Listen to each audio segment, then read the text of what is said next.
Assalamualaikum warahmatullahi wabarakatuh. Kakak-kakak semuanya, semoga hari ini sehat walafiat untuk kakak-kakak dan juga mama papanya. Oke, kakak, hari ini kita masuk bab 2 pelajaran agamanya, yaitu tentang Asmaul Husna. Kalau minggu kemarin bab pertama kita tentang surat An-Nas dan surat Al-Asr. Hari ini bab 2 Asmaul Husna. Apa sih Asmaul Husna? Asmaul Husna itu adalah 99 nama yang baik dan indah dari Allah Subhanahu wa taala yang terdapat dalam Al-Qur'an. Asma artinya nama, sedangkan husna artinya baik. Jadi Asmaul Husna ini jika diringkas artinya adalah nama-nama baik dari Allah Subhanahu wa taala.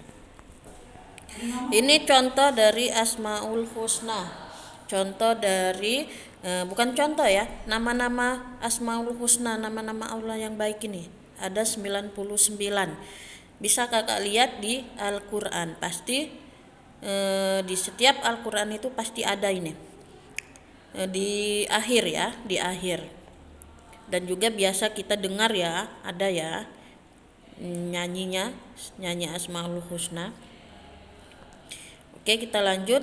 Nah, untuk di bab 2 ini, di pelajaran kakak kelas 2 ini kita hanya membahas 7 Asmaul Husna.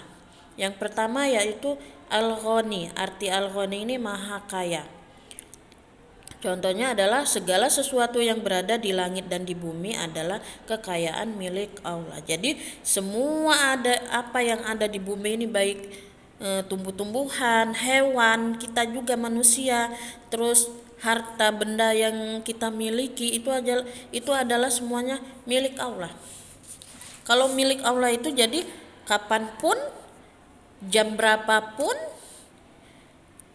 kita siap-siap untuk diambil sama Allah, karena itu kan milik Allah semuanya ya, termasuk harta benda kita, termasuk juga diri kita sendiri ya kak ya.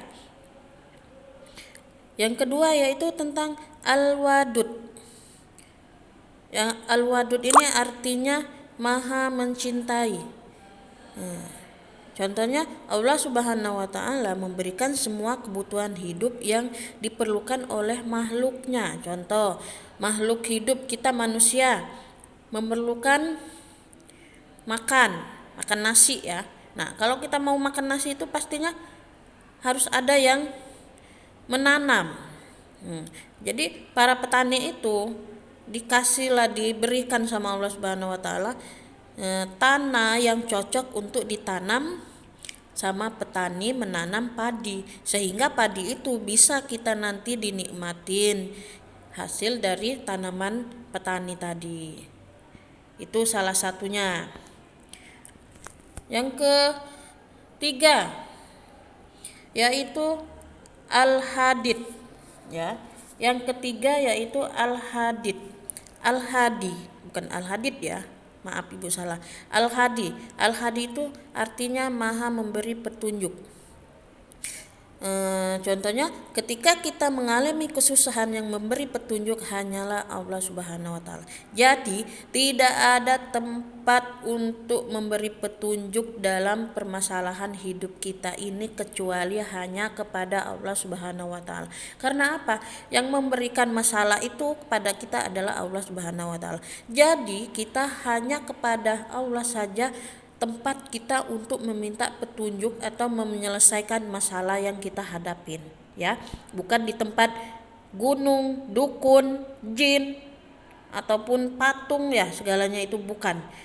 Jadi hanya kepada Allah kita meminta petunjuk ya. Oke, kita lanjut yaitu yang bagian 4 yaitu Al-Hafiz. Al-Hafiz ini artinya maha memelihara.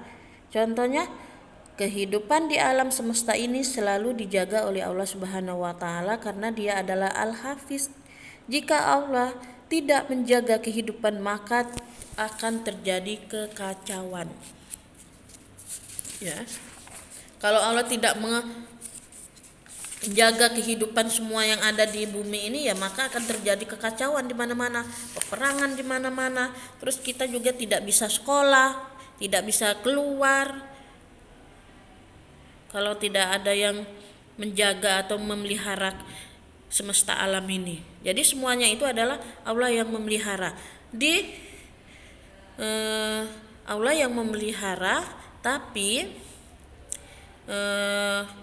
sebagai polisi, tentara itu adalah pelantaran dari Allah untuk menjaga keamanan di sekitar kita, ya. Artinya semuanya itu asalnya dari Allah. Nah, sedangkan polisi, tentara dan keamanan lain untuk membantu keamanan kehidupan kita, yaitu mereka itu hanya pelantaran, ya. Oke, kita lanjut nak ya. Kita lanjut ke yang nomor 5, yaitu Al-Ahad. Al-Ahad itu Maha Esa. Nah, contohnya bukti Allah Subhanahu wa taala yaitu adanya kehidupan yang berjalan dengan teratur. Contohnya ada pagi, ada siang, ada malam, ya.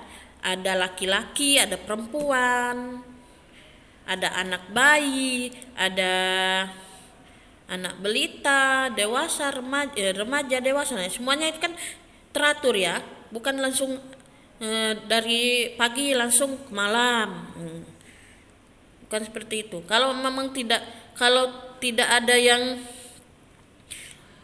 menguasai atau yang berhak pokoknya semuanya itu adalah bukti kekuasaan Allah. Sehebat apapun kita, sepintar apapun kita, tidak ada sedikit pun ini perbandingannya keesaan Allah Subhanahu wa taala.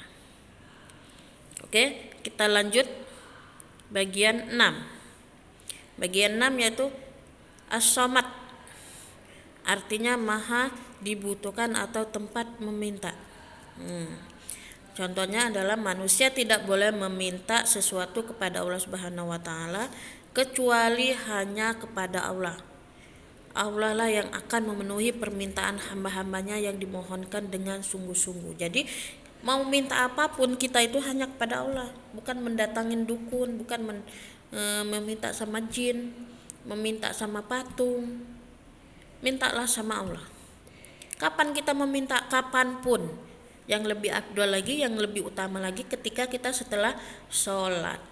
Jadi kalau kita habis sholat itu jangan buru-buru pergi, jangan buru-buru lepas mukena, duduk dulu dengan tenang sambil istighfar, zikir. Setelah itu kita berdoa itu artinya meminta, ya, minta apa aja yang kita mau, minta aja sama Allah, pasti dikasih sama Allah.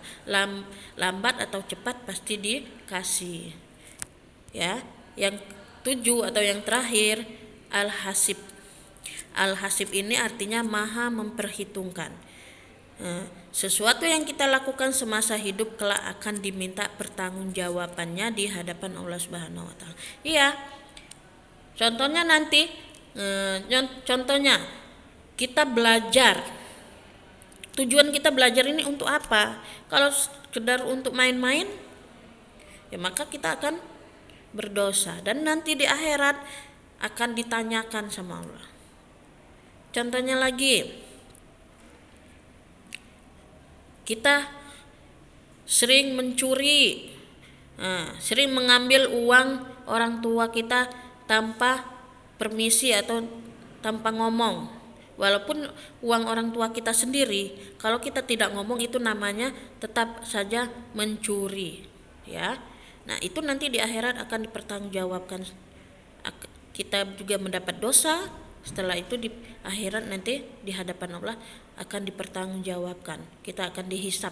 Jadi semua perlakuan atau perilaku kita di dunia ini dari kecil sampai kita udah mau meninggal atau sampai kita nyawa kita diambil sama Allah, nanti akan diperhitungkan semua perbuatan itu. Oke nak, mungkin hanya ini yang ibu sampaikan. Kurang dan lebihnya ibu mohon maaf. Jika kakak masih belum paham atau masih kurang puas, bisa kakak baca di bab 2 ya. Bab 2 itu ada di halaman 13 sampai halaman 23 ya, sampai halaman 23. Terima kasih. Wassalamualaikum warahmatullahi wabarakatuh.